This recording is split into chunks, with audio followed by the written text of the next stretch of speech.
ದುರ್ಗನ್ ಮದುವೆ ಶರತ್ ಜೊತೆ ಆಯ್ತು. ನೆಟ್ಟಿಗೆ ಸ್ಕೂಲ್ ಮುಖ ನೋಡದೇ ಇರೋ ಆ ಹಳ್ಳಿ ಹುಡುಗಿ ಮದುವೆ ಶರತ್ ದಿ ಗ್ರೇಟ್ ಜೊತೆ ಆಯ್ತು. ಎಲ್ಲ ನಾವು ಅನ್ಕೊಂಡಂಗೆ ಆಗಿದೆ ಡ್ಯಾಡ್. ಎಲ್ಲ ನಾವು ಅಂದ್ಕೊಂಡು ಹಾಗೆ ಆಯ್ತು ನಿಜ. ಆದ್ರೆ ಹೇಗಾಯ್ತು, ಮದುವೆ ಹೇಗಾಯ್ತು ಅಂತ ನಾವೆಲ್ಲ ನೋಡಿದ್ವಲ್ಲ. ಇದೆಲ್ಲ ನಿನ್ಗೆ ವಿಚಿತ್ರ ಅನ್ಸ್ತಿಲ್ವಾ? ದುರ್ಗಾ ಬಂದಿದ್ದು, ಮದುವೆ ಮಂಟಪದಲ್ಲಿ ಕೂತಿದ್ದು,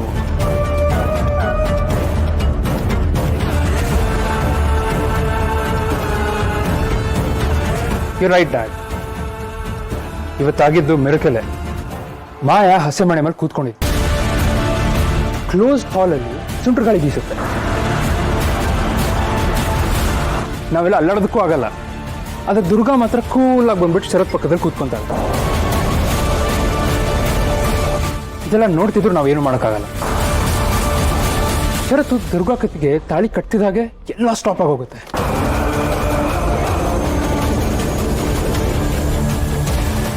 ಇಟ್ಸ್ ಮೋರ್ ಲೈಕ್ ಮ್ಯಾಜಿಕ್. ಇದೆಲ್ಲ ಹೇಗಾಯ್ತು ಅನ್ನೋದು ಅರ್ಥ ಆಗ್ತಿಲ್ಲ.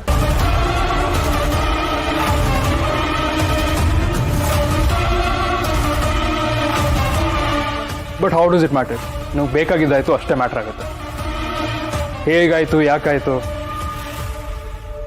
Let's just enjoy.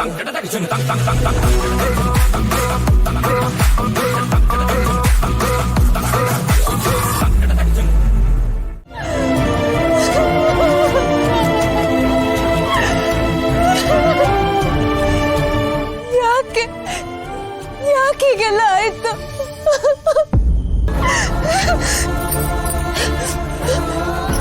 ಇದ್ಯಾವುದು ನನಗೆ ಬೇಕಿರ್ಲಿಲ್ಲ. ನಾನು ಈ ಮನೇಲಿ ಇದ್ದಿದ್ದೇನೆ ಪುಟ್ ಮೇಡಮ್ಗೋಸ್ಕರ. ಇವತ್ತು ಅವಳೇ ನನ್ನ ಮೇಲೆ ಇಷ್ಟೊಂದು ಕೋಪ ಮಾಡ್ಕೊಂಡಿದ್ದಾಳೆ ಅಂದ್ಮೇಲೆ ನಾನು ಈ ಮನೇಲಿ ಹೇಗೆ ಇರ್ಲಿ? ಇದ್ಯಾವುದು ನಾನು ಮಾಡಿಲ್ಲ, ಯಾವುದು ನನ್ನ ಕೈಯಲ್ಲೂ ಇರಲಿಲ್ಲ. ನನ್ನ ಅರಿವಿಗೂ ಬರಕ್ಕೂ ಮುಂಚೆನೆ ಏನೇನೋ ನಡೆದಾಯ್ತು.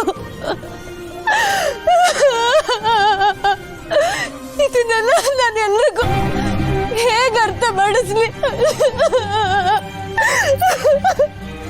ನಾನು ಹೇಗೆ ಅರ್ಥ ಮಾಡಿಸ್ಲಿ?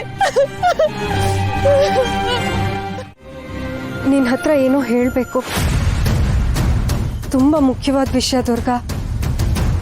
ಇವತ್ತು ನೀನು ಹೀಗೆ ಅಳ್ತಾ ಕೂತಿರೋದಕ್ಕೆ, ನಿನ್ನ ಏಕಾಂತಕ್ಕೆ, ಮನೆಯವರೆಲ್ಲ ನಿನ್ನ ಬೈತಿರೋದಕ್ಕೆ ಎಲ್ಲದಕ್ಕೂ ನಾನೇ ಕಾರಣ ದುರ್ಗಾ.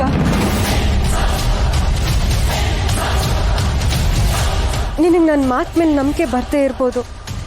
ನೀನು ನಂಬಲ್ಲ ಅಂತಾನೆ ನಾನು ಇಷ್ಟು ದಿವಸ ನಿನ್ನ ಹತ್ರ ಏನು ಹೇಳಿರಲಿಲ್ಲ. ಇವತ್ತು ನಿನ್ನ ಮದುವೆ ಹೇಗಾಯಿತು, ಹಸೆ ಮನೆ ಮೇಲೆ ನೀನು ಹೇಗೆ ಕಲ್ತರ ಕೂತಿದ್ದೆ, ಆ ಗುಂಡಗಳಿಂದ ನೀನು ಹೇಗೆ ತಪ್ಪಿಸ್ಕೊಂಡು ಬಂದೆ ಅಂತ ಈ ಎಲ್ಲ ವಿಷಯ ನನಗೆ ಗೊತ್ತು ದುರ್ಗಾ. ಯಾಕಂದ್ರೆ ಎಲ್ಲದಕ್ಕೂ ಸಾಕ್ಷಿಯಾಗಿದ್ದಿದ್ದು ನಾನು ಮಾತ್ರ. ದುರ್ಗಾ, ನಿನಗೆ ಆಶ್ಚರ್ಯ ಆಗ್ತಿದೆ ಅಂತ ನನಗೆ ಗೊತ್ತು. ಆದರೆ ನಾನು ಈಗ ನಿನಗೆ ಹೇಳೋ ಮಾತನ್ನ ಕೇಳಿದ್ರೆ ನಿನಗೆ ಆಘಾತನೇ ಆಗತ್ತೆ. ನೀನು ಇಷ್ಟು ದಿನ ನಿನ್ನ ಬೆಸ್ಟ್ ಫ್ರೆಂಡ್ ಅಂತ ಅನ್ಕೊಂಡಿರೋ ಈ ದೇವಿ ನಿಜವಾಗಿ ಹೇಳಬೇಕು ಅಂದರೆ ದೇವಿನೇ ಅಲ್ಲ. ಯಾಕಂದ್ರೆ ಈ ನಿನ್ನ ಫ್ರೆಂಡಿಗೆ ದೇಹನೇ ಇಲ್ಲ.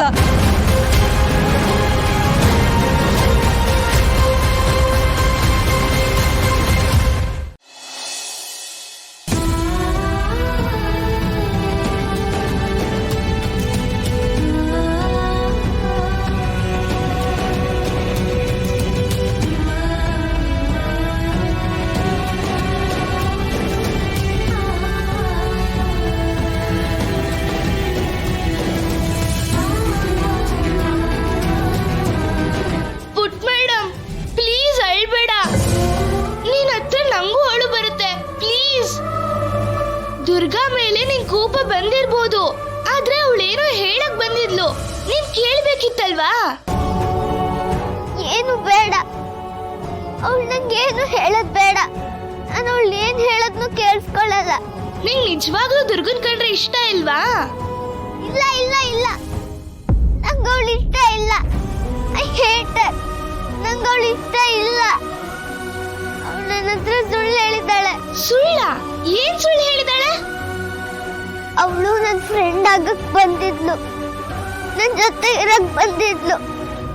ಆದ್ರೆ ಈಗ ಅವ್ರನ್ನ ಅವಳು ಮದ್ವೆ ಆಗಿದ್ದಾಳೆ. ಅವಳು ಮಾಯನ್ ತರ ಬ್ಯಾಡ್ ಗರ್ಲ್. ಹಾಗೆಲ್ಲ ಹೇಳ್ಬಾರ್ದು. ದುರ್ಗಾ ಹೇಗೆ ಅಂತ ನಿಂಗೂ ಗೊತ್ತು ತಾನೆ? ಇಲ್ಲ, ಗೊತ್ತಿಲ್ಲ. ನಾನು ಸಿಂಡ್ರೆಲ್ಲಾ ಸ್ನೋ ವೈಟ್ ಸ್ಟೋರೀಸ್ನೆಲ್ಲ ಓದಿದ್ದೀನಿ. ಅದರಲ್ಲಿ ಸ್ಟೆಪ್ ಮದರ್ ಬ್ಯಾಡ್ ಆಗಿರ್ತಾರೆ, ಅವ್ರ ಮಕ್ಕಳಿಗೆ ಕಾಟ ಕೊಡ್ತಿರ್ತಾರೆ. ದುರ್ಗಾ ನಂಗೆ ಸ್ಟೆಪ್ ಮದರ್ ಆಗೋದು ನಂಗೆ ಬೇಡ. ಅವಳು ಬ್ಯಾಡ್ ಆಗಿ ಹೋಗ್ತಾಳೆ. ದುರ್ಗಾ ಕೆಟ್ಟೋಳಲ್ಲ ಪುಟ್ ಮೇಡಮ್. ಅವಳು ಇವತ್ತಿನವರೆಗೂ ಯಾರಿಗೂ ಕೆಟ್ಟದನ್ ಮಾಡಿಲ್ಲ. ನಿನ್ನಂತೂ ಅವಳು ತುಂಬಾ ಪ್ರೀತಿ ಮಾಡ್ತಾಳೆ, ನಿಂಗೆ ಗೊತ್ತಲ್ವಾ? ಆದ್ರೆ ಅವಳು ಈಗ ಅವ್ರನ್ನ ಮದ್ವೆ ಆಗಿದೆ ಅಲ್ವಾ, ಹಂಗಂದ್ರೆ ಅವಳು ನನ್ನ ಸ್ಟೆಪ್ ಮದರೇ. ಆದ್ರೆ ದುರ್ಗಾ ಒಳ್ಳೆಯವಳು ಅಂತ ಗೊತ್ತು. ಇಲ್ಲ, ದುರ್ಗಾ ಒಳ್ಳೆಳಾಗಿದ್ದಿದ್ರೆ ನಂಗೆ ಇಷ್ಟ ಆಗ್ತಿರೋ ಕೆಲಸ ಮಾಡ್ತಿರ್ಲಿಲ್ಲ. ಅವನನ್ನ ಯಾರು ಮದ್ವೆ ಆಗೋದ್ರು ನಂಗೆ ಇಷ್ಟ ಇರ್ಲಿಲ್ಲ. ಹಾಗಾದ್ಮೇಲೆ ಅವಳು ಯಾಕೆ ಅವನನ್ನ ಮದ್ವೆ ಆಗ್ಬೇಕಿತ್ತು? ತಪ್ಪು ತಾನೆ. ದುರ್ಗಾ ಬೇಕು ಅಂತ ಮಾಡಿರಲ್ಲ ಪುಟ್ ಮೇಡಮ್. ಇಲ್ಲ, ನಾನ್ ನಂಬಲ್ಲ. ನಾನ್ ಯಾರನ್ನೂ ನಂಬಲ್ಲ. ಇಲ್ಲ, ನಂಗೆ ಮೋಸ ಮಾಡ್ತಾರೆ. ಆಲ್ ಲೈಯರ್.